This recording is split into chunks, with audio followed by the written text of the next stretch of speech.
Today I want to talk to you about discretionary trusts. Now, you're probably like me and you think of a discretionary trust and you think of the trustees having what we call an absolute and unfettered discretion, complete discretion to make decisions, whatever they want, about distributions of income, distributions of capital, lots of other decisions. But there's a recent Supreme Court case in Victoria which changes our thinking a little bit, because what it said in that case, and we've got a much more detailed case note which you can action by pressing the button below from Angela in our office. But what the court said there was that the trustees have to show that they honestly and reasonably exercise their discretion.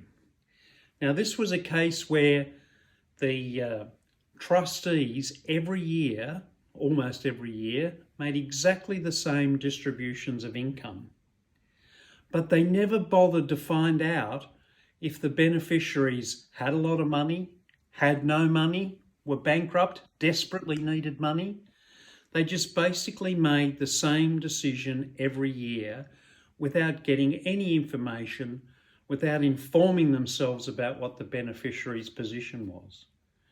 So when those beneficiaries who hadn't had any of the income went to the court said, yeah, the trustees had not informed themselves properly, so they couldn't make an honest and reasonable exercise of their discretion.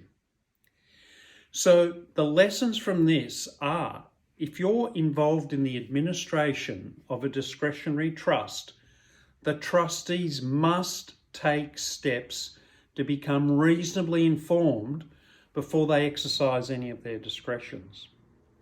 On the other hand, if you're in a family where got some entitlements under a family discretionary trust and you haven't received any income distributions, then you might have a good case to go to the trustees and say some of those income distributions in prior years need to be undone, and you might have an entitlement to get some income that you've lost over those years.